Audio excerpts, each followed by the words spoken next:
soltaram, que era um áudio também com deepfake, que era o candidato falando com o outro, acho que era um jornalista, dizendo, não, então você vai receber tanto para botar os eleitores ilegais. Também, pouco antes da eleição, já em cima da hora. O que você faz? Então, na minha visão, tá? O que eu acho que precisa fazer? A gente precisa reinventar o sistema de identificação e certificação. O sistema que a gente usa hoje era baseado nessa coisa da confiança. E vídeo era o topo da confiança, né? Quando você vê alguma coisa em vídeo, você acredita, você fala, não, aconteceu, tá aqui o vídeo. Só que hoje, o vídeo não significa nada.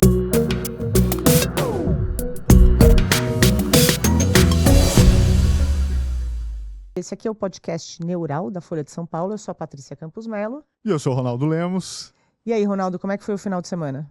Confuso, Patrícia. Eu tive que fazer parte, aliás, coisa muito bacana, do chá de bebê da chegada do Mateu.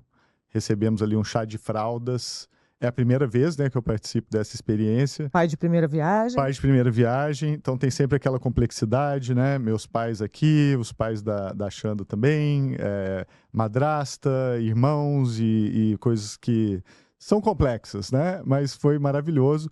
E agora eu posso dizer que temos um estoque de fraldas para a chegada do Mateu. Até o pessoal estava me falando que geralmente, depois que você faz o chá de fraldas, o neném nasce, né? Tem casos assim dele nascer no dia seguinte. Jura? É porque parece que dá uma relaxada, você fala, não, agora já tem fralda, então pode chegar, entendeu? Então, agora eu tô na expectativa, a coisa tá séria. Não, e é uma mão na roda, viu?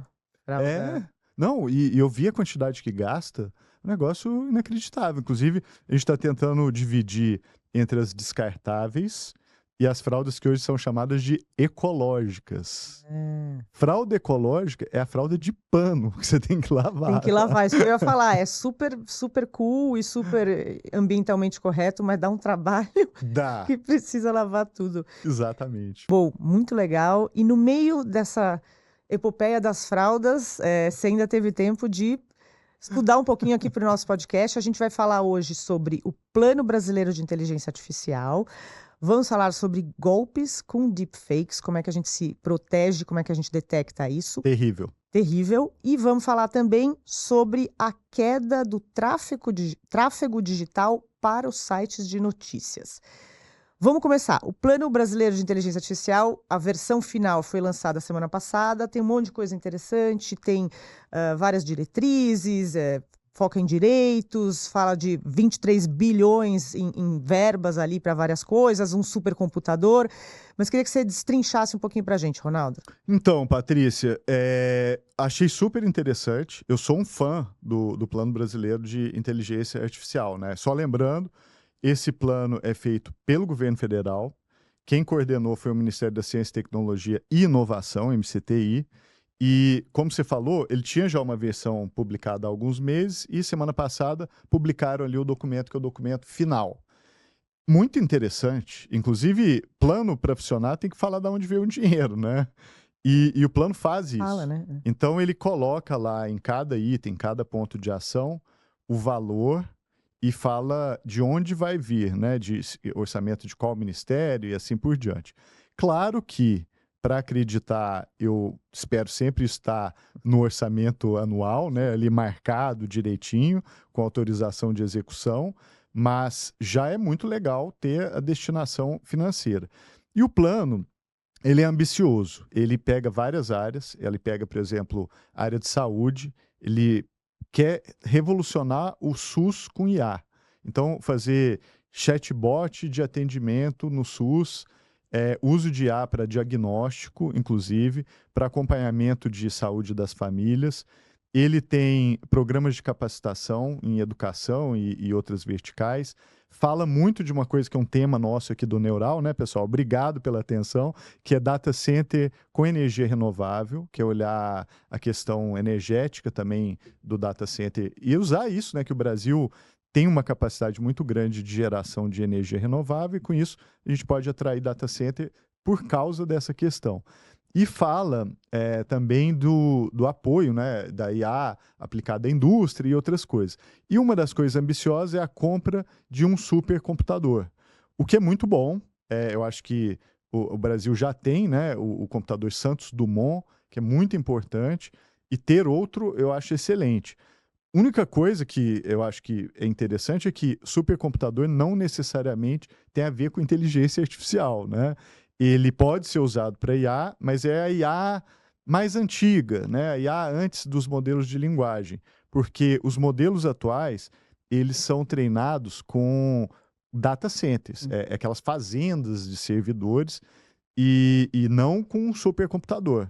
Então, acho que assim, botaram lá no plano de IA, totalmente válido. Sim. Não é ruim para o Brasil ter mais um supercomputador, que é usado muito para previsão meteorológica, para processamento de imagens sofisticadas. Então, por exemplo, a Petrobras usa para medir leito de oceano, procurar petróleo. Então, isso tudo acho super interessante. Mas o plano prevê data centers também, né? Prevê. Ele não é o instrumento em si, né? Ele só cria ali algumas possibilidades que atraem e, enfim, configuram a ideia, mas o instrumento em si a gente está esperando, né? O governo, ele falou que ia lançar uma medida provisória e que nessa medida provisória ele definiria um plano nacional aí para atração dos data centers. Com incentivos fiscais, né? Teve aquele giro que o ministro da Fazenda, Fernando Haddad, fez, Palo Alto, no Vale do Silício.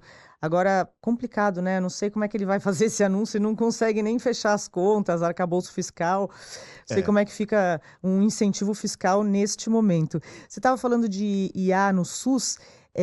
Eu estava lendo, estavam especialistas dizendo que uma das coisas mais incríveis, impressionantes de IA hoje é a capacidade de detectar anomalias, por exemplo, em ressonância magnética. Como eles têm essa coisa dos padrões, eles conseguem, de uma forma muitas vezes mais eficiente do que muitos médicos, detectar precocemente, por exemplo, um câncer numa ressonância magnética. É bem incrível, né? É incrível. E não, eu vi na Estônia, porque eles já estão aplicando lá no sistema público deles, né, o uso de IA.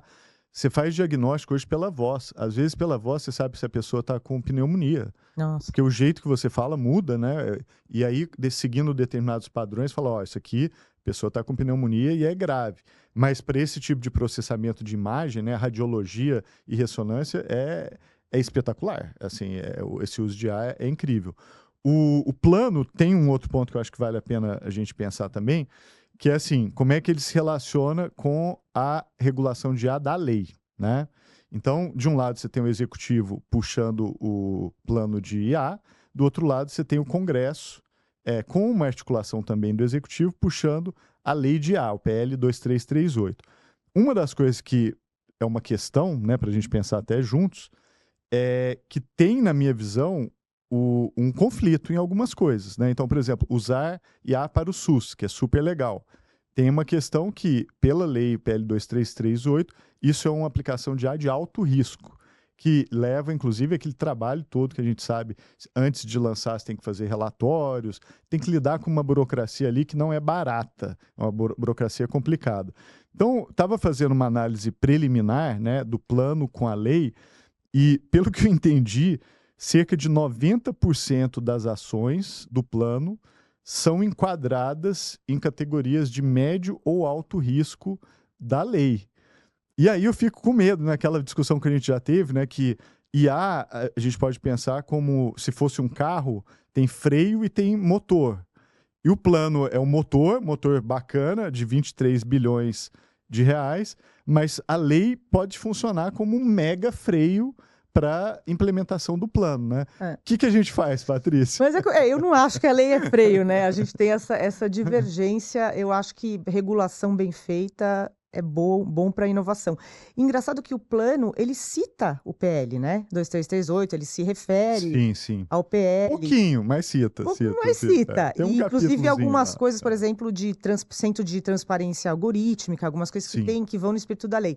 Mas eu não atentei para essa coisa porque o PL, né, o projeto de lei que foi aprovado no Senado e agora tramita na Câmara, ele segue um pouco a legislação europeia nessa, vamos dizer, hierarquização de riscos, né? Então, por exemplo, teria as de altíssimo risco, como identificação identificação facial para segurança pública, que algumas seriam banidas e outras precisariam de muito auditorias, tem todo, né, um processo aí para garantir a segurança. Eu acho que, assim, é importante você ter certas, vamos dizer, defesas ali, né? Um kit de defesa. Não sei como é que seria isso, como é que conversariam essas duas coisas. No plano, né, tem interessante, ele tem um capítulo para regulação. Ele aplica 150 milhões de reais para a parte regulatória. Eu vi isso. É muito dinheiro, mas perto dos 23 bilhões, né, é uma fração muito pequena, né, do conjunto inteiro do que vai ser gasto. Então, o que faz todo sentido, porque o plano não é para tratar de regulação, ele é literalmente assim, para botar o Brasil na trilha do desenvolvimento da IA. Então, realmente, acho que faz todo sentido. E o que me preocupa um pouco, né, é que, não sei se você viu aquele livro novo do Ezra Klein, Vi. que se chama Abundance, Abundância.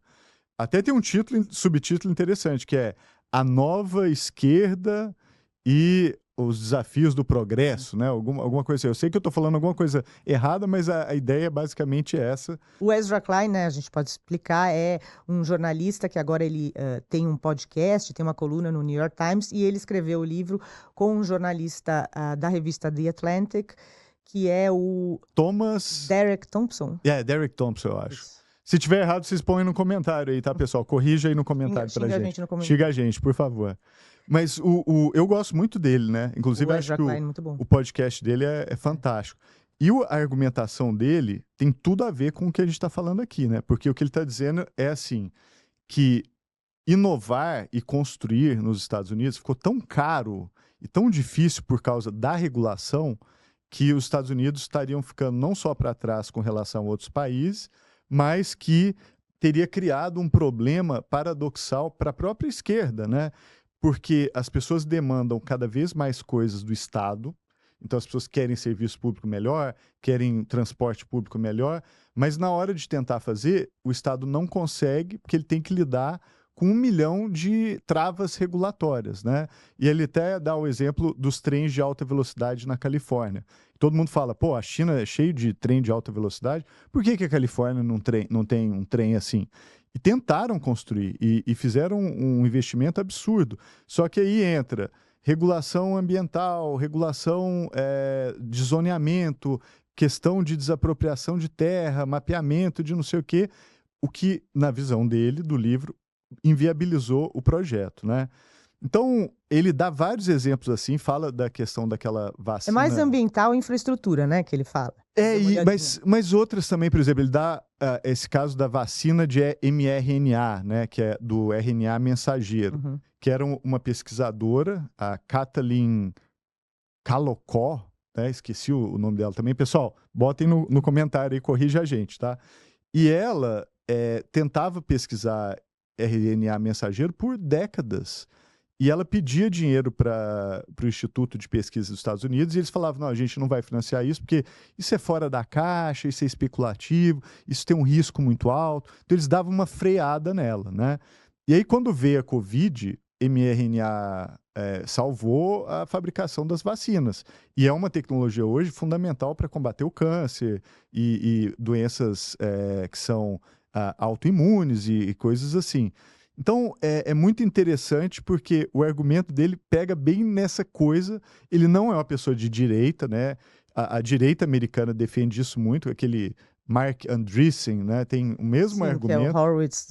Eles são barões da tecnologia, né? Eles realmente não querem regulação. Não, mas é engraçado porque que coisa curiosa, né? Um cara de esquerda e convergindo com o diagnóstico da direita.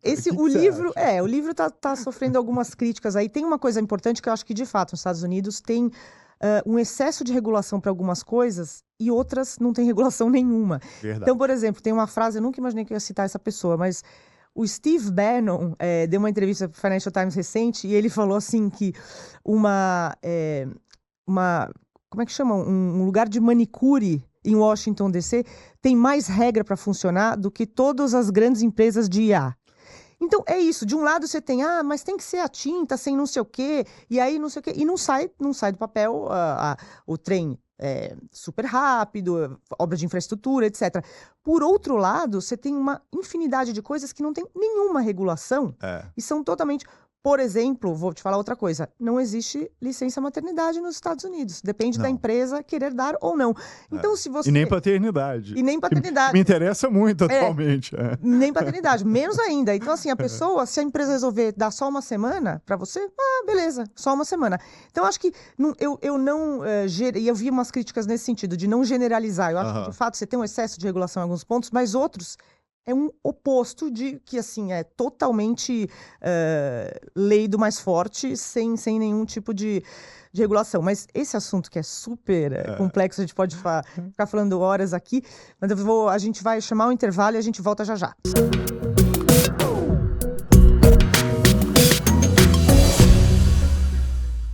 Gostou do Neural? Nos siga nas plataformas digitais. A gente está no Spotify, no YouTube, no LinkedIn e também em todos os canais da Folha de São Paulo.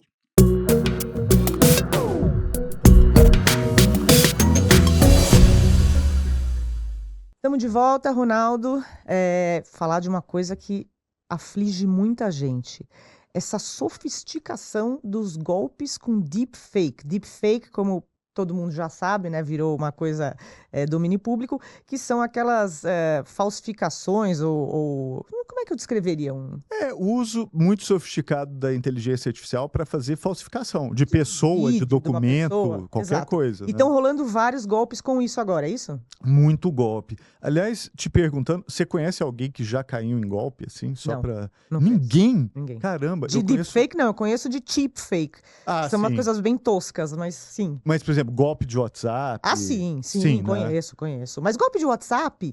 A pessoa simplesmente bota uma foto lá num número diferente. Sim. Né? É uma coisa que nem precisa de sofisticação de um deepfake, né? O que tá rolando é também mais sofisticado, né? Total. Não, assim, é muito impressionante porque o Brasil, o número de golpes tem crescido enormemente, né? Saiu o relatório agora da Serasa Experian falando que 51% dos brasileiros dizem já ter sido, pelo menos, vítima de uma tentativa de golpe.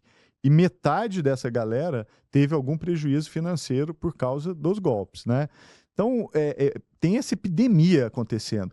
E o deepfake só vai piorar a situação. Se a gente acha que tá ruim, pessoal, se tá ruim, vai piorar, tá? Porque o negócio é sério.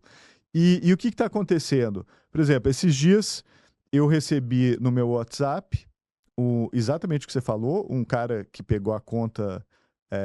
de um amigo meu. Esse meu amigo meu é juiz. E aí, de repente, eu recebo lá no meu WhatsApp assim, oi, né, da conta do meu amigo.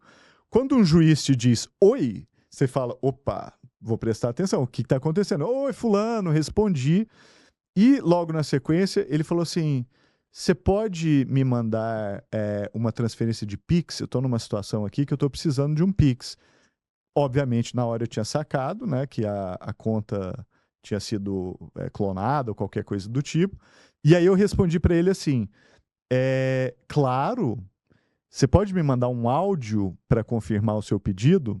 E obviamente o bandido ali sacou e não mandou nada, sumiu. Com o deepfake, pode ser que ele mande o áudio, entendeu? Ele falsifica a voz. Não, é muito... E assim, eu lembrei agora desses golpes, sim. Outro dia eu recebi uma mensagem também de WhatsApp que vinha no nome da minha advogada, e dizendo assim, olha, tem mais uma decisão judicial, não sei o quê, tenho que te depositar não sei quanto, preciso do número da sua conta. Putz. O meu nome, ou seja, e aí me falaram que eles vão e pesquisam nos tribunais e nos arquivos vários casos judiciais e usam o nome das pessoas, o nome da advogada, mais o meu nome, porque era o nome da advogada inteirinho, o meu nome inteirinho. Assim, tá ficando mais sofisticado sem deepfake. Imagine com esses deepfakes. E imagina que você vai falar, pô, minha advogada, né? Você fala assim, manda um áudio para confirmar. E de repente a pessoa, o bandido, vai no YouTube, pega um vídeo da advogada, simula a voz dela, bota ela falando, Patrícia, não, você vai precisar pagar isso aqui. Sim. E como é que você vai saber que é falso? Porque tá difícil, né, de saber o que é realidade do que não é. E é curioso, porque assim... na coluna eu até escrevi de alguns casos que são emblemáticos. Teve um que é um funcionário da empresa de engenharia britânica Arup, que recebeu uma ligação do chefe, né, falando assim, desculpa, recebeu um e-mail do chefe falando, ó, você precisa transferir 15 milhões de dólares para as contas tais, tais e tais. Ele, obviamente, desconfiou, falou assim, vamos fazer uma reunião por Zoom. E aí fez uma reunião por Zoom, onde entrou não só o diretor financeiro, como vários outros executivos da empresa, que ele sabia quem era. Só que era tudo deepfake. Eles forjaram o executivo, forjaram os outros executivos da empresa. Uau. O cara ficou lá na reunião de Zoom, falou, não, tá tudo certo, os caras estão me pedindo. O cara foi lá, transferiu 15 milhões de dólares da empresa. Virou um mega escândalo. O diretor regional foi demitido e assim por diante. Então, esses casos eles estão se multiplicando. Outro golpe, na Califórnia, eles têm um programa de educação, né, que é pago pelo governo. Então, alunos de baixa renda, eles dão capacitação em inglês, matemática e outras coisas. E o aluno entra, e se ele cumprir uma determinada carga horária, o governo vai e deposita uma bolsa para o aluno, um valor lá de $100, $200 e tal. Criaram 230 mil perfis com IA de alunos falsos. Esses alunos entravam nos cursos, faziam as provas, participavam das aulas, abriam o Zoom. Nossa. E os caras começaram a coletar o valor das bolsas e tiraram, assim, 20 milhões de dólares do programa com essa maluquice. O que a gente faz?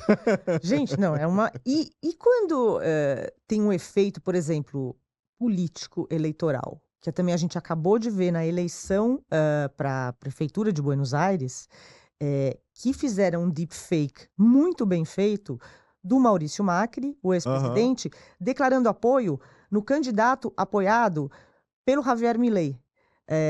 E não na candidata que era a candidata que ele apoiava.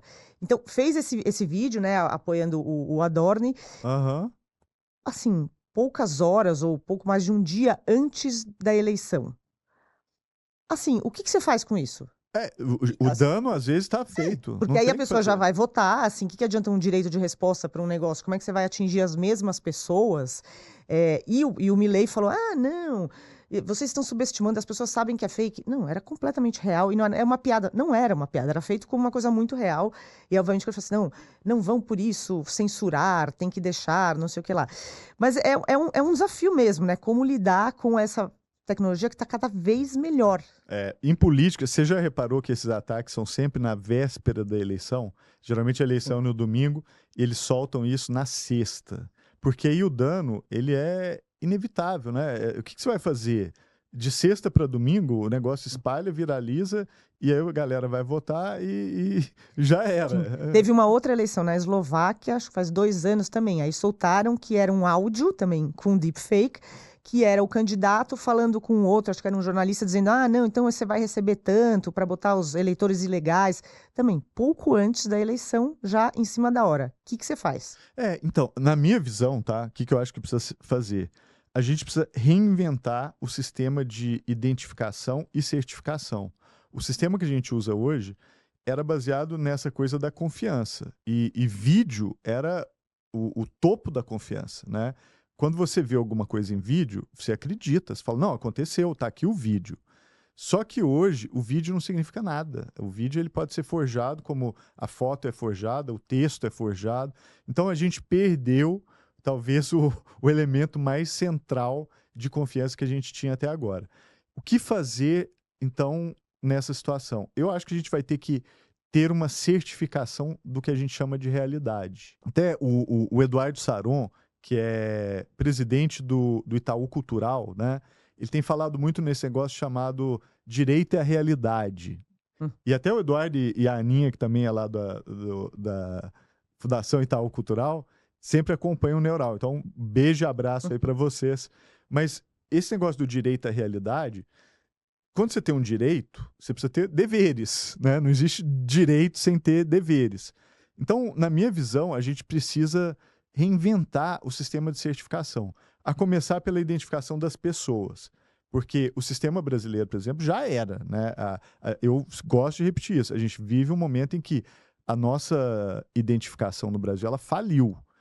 tudo faliu. A identidade não prova quem você é. Muitas empresas têm que usar reconhecimento facial e outras coisas, Em né? todos os lugares, né? Acho que não é só no Brasil. No Brasil, especialmente. Por exemplo, na Índia, não. A Índia, eles têm um sistema de identificação bom. Tem, que é o mas Aadhaar. também tem problemas de privacidade, de o que eles fizeram com os dados das pessoas. Foi bem criticado nesse ponto, o Aadhaar. Mas minha visão é que os benefícios ultrapassam os problemas que sempre tem por uma escala, assim, gigantesca. Na Estônia, eles também têm o sistema deles, né, que é genial. É uma identidade E digital não foi criticado. super bem feita. Até agora ninguém fala mal da Mas o da Estônia. Índia, sim. Mas a Bélgica tem, né? O Canadá, especialmente alguns dos estados, tem também. Então, assim, tem hoje no mundo algo que é uma identidade digital bem feita. O que é uma identidade bem feita? É a que põe na mão dos cidadãos o controle sobre os seus dados. Essa talvez seja a falha da Índia e o acerto da Estônia. A Índia ainda é uma identidade digital super funcional, mas ela é muito mais centralizada do que o da Estônia. Da Estônia criou uma identidade digital, mas colocou na mão do cidadão decidir quem que acessa o dado dele ou não. Isso eu acho genial. O Brasil podia fazer até melhor, porque a identidade da Estônia ela é desenvolvida 10 anos atrás. Se a gente olhasse para as nossas capacidades hoje, com o Pix, né, o Drex que está vindo aí, o gov.br, o Brasil já tem ali um conjunto de ferramentas que eu acho que se a gente usar direitinho, a gente cria uma identidade digital belíssima no nosso país e aí resolve pelo menos o problema de identificação das pessoas. É, isso que eu ia falar. Isso acho que pode ser um caminho bom aí para a gente resolver. Porque, inclusive, hoje, né, até teve golpe, né, no gov.br, que é uma coisa super boa, mas usando Deepfake. deepfake, seria ótimo. Agora, não vai resolver o problema do deepfake pré-eleitoral Não. ou desses vídeos falsos todos circulando, né? Isso aí ainda Não vai. continua um dilema. Dilema, mas aí você tem que entrar num outra seara, que é, por exemplo, regular Legislação eleitoral. legislação eleitoral e regular marca d'água. Por exemplo, o conteúdo feito por IA tem que ser marcado como Mas dá IA. para burlar, né? Dá, mas assim, se tiver na lei e for um crime eleitoral não utilizar, que é o que muitos países estão seguindo, né? Até o próprio Brasil teve as resoluções do Quer falar, você TSE. tem uma resolução do Tribunal Superior Eleitoral que é sobre inteligência artificial, que proíbe uso de deepfake, né, para imitar ou para fazer se passar por outro candidato, e também exige que você revele se foi usada inteligência artificial em algum tipo de comunicação eleitoral. Exatamente. Então o Brasil teve uma boa legislação, tanto que nem se usou muito IA aqui na Sim, eleição foi bem passada. menos do que se imaginava, né? Comparado com a Índia, né, e outros lugares, super. o Brasil foi... Eu cobri a eleição na Índia e aqui, Pois é. e na Índia foi muito impressionante, assim, eles ressuscitaram vários políticos e faziam vídeos dos políticos mortos apoiando outros políticos. Não, político vivo já dá trabalho, imagina político morto voltando. Deus me livre, socorro. Mas a questão, assim, vai ter que regular. E o negócio da marca d'água, eu acho ótimo. Eu acho que tem que ter alguma forma de certificação, né? Porque você precisa dizer para as pessoas que é IA. Inclusive, é melhor ter uma marca d'água do que derrubar o conteúdo, né? Eu prefiro ter uma marca d'água que entregue para o eleitor a informação de que ele está vendo uma coisa forjada do que simplesmente tirar do ar. A não ser deepfake, né?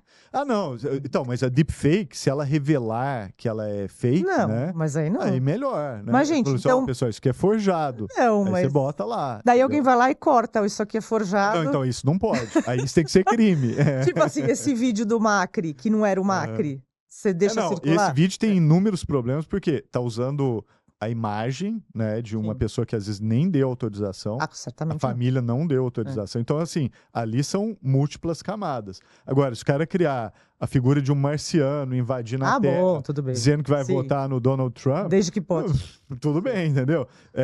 Ou até alguém, né, um político que falar assim, tô com preguiça de gravar, vai lá e cria um deepfake meu da campanha inteira, usa a minha imagem, tá autorizado. Na Índia eles faziam uma coisa assim, porque eles faziam mensagens customizadas. Então, você tinha agência de marketing que ofereciam ali, olha, você faz grava um vídeo para mim e eu faço o seu vídeo personalizado para cada eleitor, porque eles tinham um número de celular de cada eleitor, então aparecia o cara naquele vídeo dizendo: oi fulano, tudo bem? Você vai votar? Nananã. E às vezes até falando o nome do filho, toda uma customização, e é um deepfake do cara, do candidato ali, com a voz, e é bem impressionante. E, pessoal, sinto dizer, mas esse é o mundo que a gente está entrando, tá? Não é que isso vai melhorar. Ah, não, daqui 10 anos passa. Não vai passar. Isso vai ficar cada vez pior. Sim. Então, a gente vai ter que criar, como sociedade, mecanismos, seja da identificação de pessoas, de coisas e de regulação para obrigar regras básicas, né? Outra coisa que é importante, só para a gente encerrar aqui. IA está sendo muito usada para falsificar papel também. Então, por exemplo, recibo de restaurante. Você já viu que várias empresas têm aquela coisa de reembolsar funcionário e aí te pede os recibos do restaurante. Tem uma galera hoje esperta que está pegando recibo de restaurante e fazendo fraude. Nossa. Pedindo para IA. Falar assim, ó, fala que eu comi no Le Casserole ou que comi no McDonald's, está aqui o recibo e entregando para a empresa. É impossível de distinguir se ela tirou a foto com o celular ou não. Outro lugar, tem seguradoras hoje que pagam o seguro se você mandar uma foto do carro batido, né? Ela olha a foto e fala, realmente bateu, tá aqui. Aí também tem espertinhos hoje. Isso não é para dar ideia, tá, gente? Não é ideia, pessoal. Não é para dar ideia. Não façam isso. Não façam isso em casa. Não é para fazer isso, tô falando sério. Mas assim, uma galera que manda foto fake pro seguro para receber o prêmio, entendeu? Outras coisas, diploma, também, certificação, crachá. Crachá, o cara pega um crachá, forja, imprime o crachá, faz ali com IA, entra como se ele tivesse acesso a algum lugar.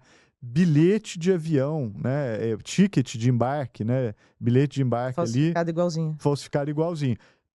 E até o código, papel, né? O código a IA não falsifica, tá, pessoal? Ele não vai funcionar, né? O cara vai porque tem escanear aquele e vai negócio, não funciona. Não, até tem um jeito de falsificar aquilo também. Até o cara que inventou isso era um cara de segurança nos Estados Unidos. Ele foi preso pelo FBI porque ele estava burlando o sistema de segurança do aeroporto.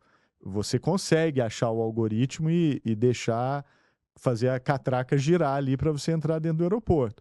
Mas provavelmente o ticket ele não vai bater com o da companhia aérea. Você não vai conseguir embarcar. Para vocês verem como está avançando essa especialidade em golpes que a gente falou no nosso primeiro episódio, que era o negócio dos dedos de silicone para falsificar digital para bater ponto no SUS. Agora isso aí é nada, né? Eles estão falsificando tudo. Mas vamos chamar agora o intervalo, a gente volta já já.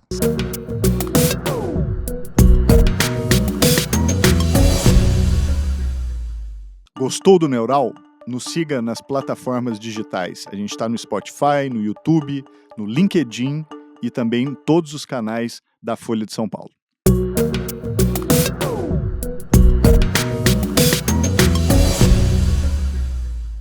Queria falar de uma coisa que está preocupando muito o jornalismo em geral, que é o seguinte, está caindo muito o acesso a sites jornalísticos vindo dos mecanismos de buscas. Como é que é isso? Antigamente, quer dizer, ainda é um pouco assim, você ia lá, eu tinha uma dúvida, eu perguntava para o Google como? Eu colocava ali na caixa de busca e ele voltava com a resposta, vários links. Você clicava nos links, muitas vezes ia parar na página de um jornal, de uma TV, etc. Com isso, você gera tráfego, né? Gente indo lá para o site e aí o site consegue vender anúncios e pagar o salário da galera que está trabalhando e buscando as notícias. Com o Google Overviews, AI Overviews, que já está rolando em vários lugares, inclusive no Brasil, você recebe um resumo que é baseado em inteligência artificial, ou seja, ele está usando dados que ele raspou de vários sites, inclusive desses de jornalismo, e bota ali a resposta e os links embaixo. O que descobriram é que pouquíssima gente clica nesses links. As pessoas se dão por satisfeitas só olhando esse resumo. E com isso o que acontece? Não tem tráfego. Cai muito o tráfego. Tinha uns números, saiu essa matéria agora no Wall Street Journal, eles pegaram os dados da SimilarWeb, que é muito legal, eu já usei bastante para fazer matéria, que vê assim, audiência de site, de onde está vindo, qual o direcionamento, etc. E aí estava mostrando o que está acontecendo, por exemplo, o tráfego do Washington Post, por exemplo, caiu quase pela metade nos últimos 3 anos. Surreal, não sabia. Surreal. Porque muita gente, assim, eu quero saber o que está acontecendo, aí você vê um fato aí novo, e aí te direciona para o jornal. Agora as pessoas se bastam e vai piorar. Essa nova versão da busca do Google com IA, ela se assemelha mais ainda a um chatbot. Então você faz uma pergunta e aí vem a resposta com muito menos link, ou seja, vai piorar. Essa matéria aí do Wall Street Journal mostrando como caiu assim brutalmente, tem vários sites. Terrível. E era uma fonte muito importante de tráfego, né? Era como as pessoas, grande parte das pessoas chegavam até as notícias e os sites, né? Você chega lá. Então isso tem um outro... A Autoridade de Concorrência da África do Sul, que também está fazendo ali vários, vamos dizer, estudos, né, para ver como é que é a sustentabilidade do jornalismo, também mostraram que nessas de buscas com ChatGPT, gente que faz busca com ChatGPT, só 0,3% dessas buscas eles clicavam no link que estava embaixo. E é louco, porque no começo, eu me lembro muito bem que o Google falava assim, não, veja bem, não sabemos, pode até aumentar o tráfego para os sites jornalísticos, etc. E como eles, com várias Big Tech, não abrem nenhum número, ninguém nunca sabia. Agora, com esses levantamentos usando SimilarWeb, a gente sabe o tamanho do problema, Ronaldo. Problema é grave. Porque basicamente... E aí é uma coisa que se autoalimenta, porque a inteligência artificial precisa de informação de qualidade para treinar seus modelos. Parte dessa informação de qualidade vem do jornalismo, que afinal você tem obrigação, pelo menos, de checar. Se estiver errado, você vai corrigir, vai ser processado, etc. Então é uma, vamos dizer, um manancial ali de informação de qualidade. Só que se não tem tráfego, não tem anúncio, não tem como pagar o salário das pessoas. Não tem jornalismo. E não tem como alimentar. Então é uma coisa assim que se autoalimenta. No meio de tudo isso que a gente está vendo é uma movimentação muito forte. Por um lado, de negociar licenciamento. Você tem vários jornais no mundo. Por exemplo, o El País, você teve o próprio Wall Street Journal negociando com a OpenAI, com Google, com a Anthropic, que são as principais aí de IA, licenciamento do seu arquivo, né, o conteúdo, então elas podem lá raspar. Isso. Muitas já tinham raspado sem pagar, né, mas assim, vão lá, raspam e podem usar. E por outro lado, você tem empresas como o New York Times que estão processando. O New York Times está processando a OpenAI porque diz que raspou o arquivo do New York Times e sem pedir, sem pagar e sem nada. E assim, veja o rolo, né? Isso é tipo um mega rolo. E, por exemplo, você tem um site que é sobre charuto, sei lá, pode ser qualquer coisa. E você lá escreve, faz reviews de charutos e etc. Escreve críticas, etc. Como é que você ganha dinheiro?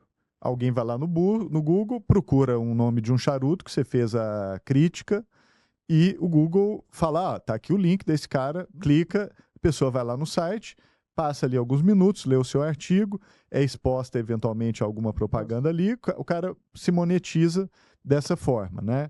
Então, as pessoas estavam gerando conteúdo para que aquele conteúdo tivesse qualidade e ele se posicionasse bem na busca do Google para gerar mais link, e aquele link gerado a mais te dava mais receita. E aí o que está acontecendo? A gente até falou, né? Hoje, cada vez mais gente, voluntária ou involuntariamente, está fazendo busca por IA. Eu, por exemplo, voluntariamente, cada 10 buscas que eu faço hoje, 9 são por IA. Uma loucura. Tem um monte de erro. Eu sei da sua questão. Mas, assim, é um fato da vida. E para muita gente, vai acabar sendo a mesma coisa. Tanto que o Google está querendo ir atrás do ChatGPT, né? De transformar a busca dele mais semelhante a chatbot, tem a ver que eles estão perdendo essa primazia das buscas, né? Então, estão também transformando a sua busca em IA, né? Então é assim, já que o pessoal está buscando cada vez mais por IA, vamos fazer o Google virar uma busca por IA e a gente presta o mesmo serviço. Então, o Google hoje é um pouco isso, né? Que você pesquisa, ele te apresenta um resultado de IA primeiro, e aí lá embaixo vão os links que são lá na ordem que o Google trabalha. Então, a própria busca convencional está virando IA. Então, quer queira, quer não, você está acabando buscando mais dessa forma. Agora, para os criadores, isso aí é desastroso, né? Porque você vai perdendo tráfego. Eu sou o maluco das revistas, né? Eu amo revista. Inclusive, a minha mulher, um belo dia, já me falou assim, ou sai você ou sai as revistas. Porque minha casa, ela estava virando... Revista física? Eu sou maluco. Eu assino 15, 20 revistas que ficam chegando fisicamente em casa. E eu, obviamente, acesso também no site. Mas, assim, a coisa que eu mais gosto no mundo é isso, para o sofrimento de todos à minha volta, porque realmente vai empilhando papel e papel. Mas o ponto é, as revistas estão todas em crise por causa disso. Porque a revista em papel dá uma receita, que é ok, mas onde a coisa realmente dá dinheiro é no site. Então, por exemplo, essa revista espanhola chamada Jot Down, que é muito boa, tá? Apesar do nome ser inglês, eles escrevem em espanhol. Eles fizeram um artigo dramático que eles falam assim: o que fazer quando ninguém te busca? Porque eles tinham uma frequência muito boa que vinha do Google, né?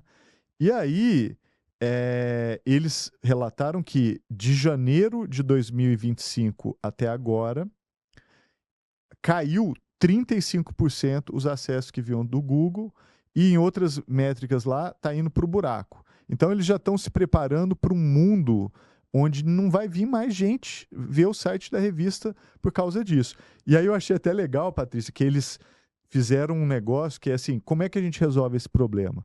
Eu adorei. Eles fizeram um negócio que chama Manifesto Contra-Algorítmico. Eles falam que a gente tem que se organizar enquanto sociedade e os publicadores, os criadores, para fazer sites que repelem, não usam algoritmos. E aí eles até inventaram um símbolozinho que é, se você não usa algoritmo, você põe 00 entre colchetes e risca, para simbolizar que aquele seu site não usa nenhum tipo de algoritmo. E aí eles falam que esse movimento contra-algorítmico é a nova contracultura. Sabe, nos anos 80, que tinha aquela ideia do underground, Sim. onde você tinha as grandes gravadoras e os artistas que eram do underground, que eram independentes, etc. Pô, e isso é muito foda. Eu adorava aquilo, sabe? É um negócio que me mexe comigo até hoje, assim, que era ser underground, etc. Aí depois tudo começou a se bagunçar, né? Tudo virou meio mainstream. Sim. E agora o que eles estão dizendo é um novo underground deveria surgir anti-algorítmico, entendeu? Super interessante. Eu achei genial, que é assim, vamos nos organizar e negar essa coisa da hiperpersonalização. Sim. Aí eles fizeram no manifesto deles, tem 10 itens, até legal, depois eu vou postar no Instagram do Neural, quem quiser ver o manifesto contra-algorítmico, e tem lá 10 coisas que eles prescrevem, e se você se identifica lá no seu site com 00 entre colchetes e riscado, que você participa disso. Seria genial, né? Uma nova cultura underground que resiste à corrente principal, que hoje é dominada por algoritmos. E é um dilema, né? Acho que agora, como os veículos de notícia estão vendo que é muito perigoso você depender tanto das redes sociais, das plataformas, para ter o seu público, eles estão tentando achar outras formas de ter um contato mais direto, né? Que acho que é o que essa revista também deve estar fazendo. E tem outra coisa que também é muito cruel, nessas tentativas de legislação, né, que tem toda aquela discussão, bota lá direitos autorais, não bota direitos autorais. O que as plataformas defendem é que todo mundo, sei lá, eu tenho uma revista online, um jornal online, uma TV, um site, eu possa fazer um opt-out, falar assim, olha, eu não quero que ninguém raspe os meus dados. Só que se você faz um opt-out, e vamos dizer, o Google, Gemini, a IA do Google, não raspa os seus dados, você não aparece em nenhuma busca do Google, você desaparece. Então, qual é a sua opção? Ou eles vão pegar suas coisas de graça e você vai dar, ou você some para todo sempre. Ou você licencia seu conteúdo para os mais, né, sortudos que conseguem negociar esse licenciamento. Mas achei bem interessante esse manifesto aí anti-algoritmo. Muito legal. Contra-algorítmico! Achei muito bom. Vamos chamar o intervalo, a gente volta daqui a pouquinho.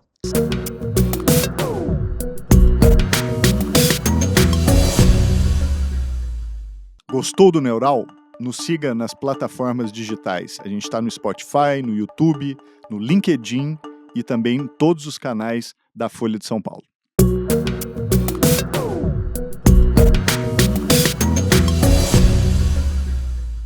Nossa, nosso papo foi ótimo, passou tão rápido, já estamos no final para falar dos perdedores e vencedores da semana. Perdedores!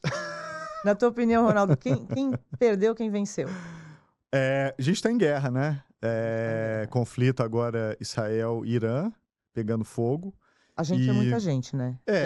A gente, no sentido assim, eu me sinto Sim. parte da Não, humanidade. total, Quando a humanidade está em Mas guerra. assim, Mas assim, nesse conflito, o grande perdedor, na minha opinião, é a China. Porque a China é o maior comprador de petróleo do Irã. Então, o Irã é muito importante para a estabilidade das compras chinesas de energia. E agora, com essa guerra, é uma incerteza brutal. Então, os chineses estão pensando ali no que eles vão fazer. E, por contrário, o maior vencedor desse conflito todo, né, que está lá também quietinho e se vangloriando, é a Rússia. Porque a Rússia hoje fornece também energia para a China, então vai fornecer ainda mais, vai aumentar a dependência chinesa de energia da Rússia. Mas tem outro ponto. A economia da Rússia hoje é uma economia de guerra. É muito impressionante. A Rússia, em 2023, cresceu 3,5% o PIB. No ano passado, cresceu 4,8% a economia russa. Por quê? Porque eles fizeram literalmente uma economia de guerra. Então, guerra para a Rússia é um grande negócio. Para eles, quanto mais guerra, melhor. Tanto que a guerra da Ucrânia, dentre outros fatores, não vai acabar tão cedo, porque está sendo benéfico para a economia local do país.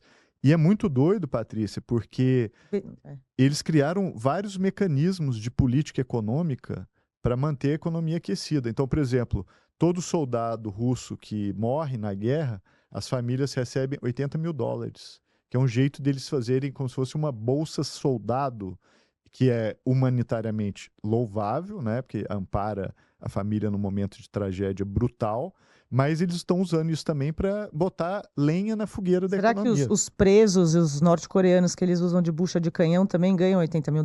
Duvido, hein? Ótima pergunta. Está aí mais uma matéria para Pois Patrícia Campos Vela. Pois é, Se tem alguém que pode ganhando. descobrir isso, está aqui. Mas eu acho, de fato, a Rússia deve estar comemorando aí, que horror, né? Mais uma guerra. Não, e Inclusive ninguém porque fala tira da o foco Ucrânia. da Ucrânia. Ninguém fala da Ucrânia. Agora, a médio prazo, não é uma coisa tão boa para a Rússia. Por quê? Porque a Rússia está perdendo os aliados no Oriente Médio. A Síria, que era super aliada Total. com o Bashar Assad, com esse novo governo sunita do HTS, zero. Não tem mais influência. Agora, o Irã, se Israel conseguir seu objetivo final, que é a mudança de regime, que é derrubar o regime do Ayatollah Khamenei, também, muito provavelmente, vai perder outro aliado. Então, assim, mas no curto prazo é isso, vai vender mais petróleo para a China, vai distrair, né? Vai ter outro assunto que não a guerra da Ucrânia. Não, e a outra coisa também que vai pegar um problema para a Rússia é inflação. A inflação demorou a chegar na Rússia, mas agora começou a aparecer. No final de 2024, a gente já vê que a inflação está espiralizando ali para cima.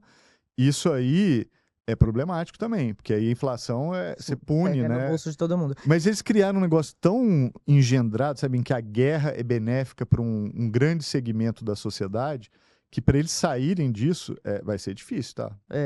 É interessante, assim, também tem essa coisa, tanto a China como a Rússia, como não são democracias, quando você tem uma insatisfação popular, eles controlam de uma forma um pouco mais fácil, entre aspas. E a tua previsão da semana, Ronaldo, qual é? Então, previsão da semana, tá?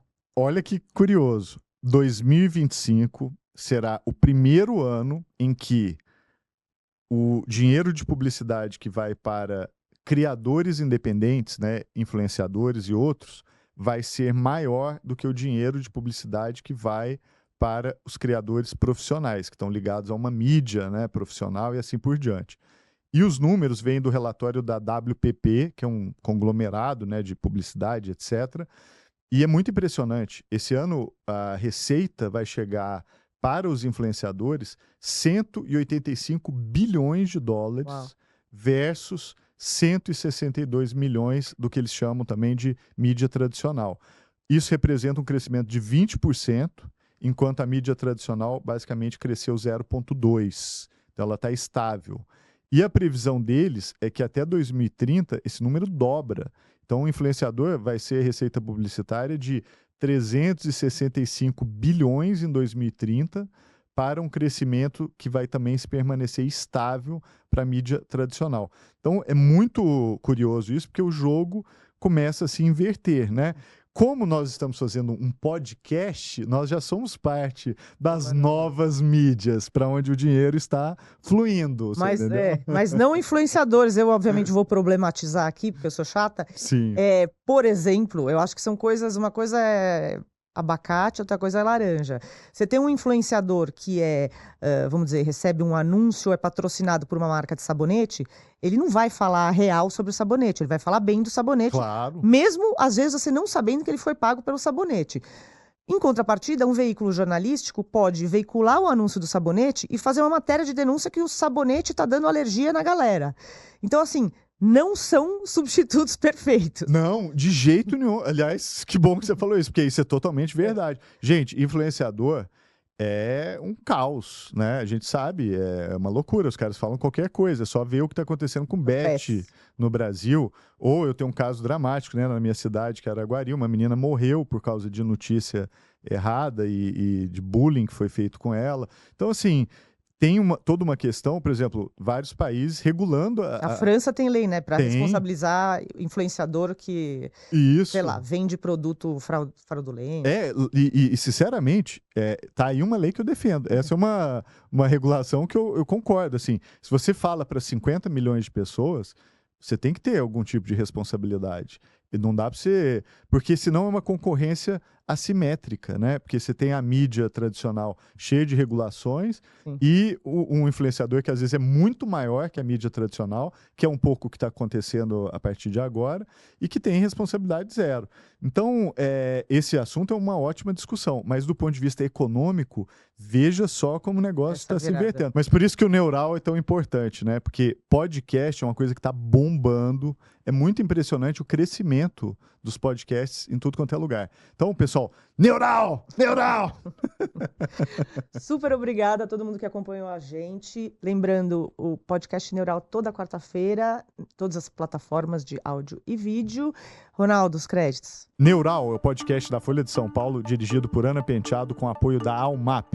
Coordenação pela Folha, de Daniel Castro e Beatriz Pérez. Não se esqueça de seguir o Neural no Spotify, Instagram e em suas plataformas favoritas. Na semana que vem, estamos de volta com tudo sobre tecnologia, negócios, comportamento e muito mais!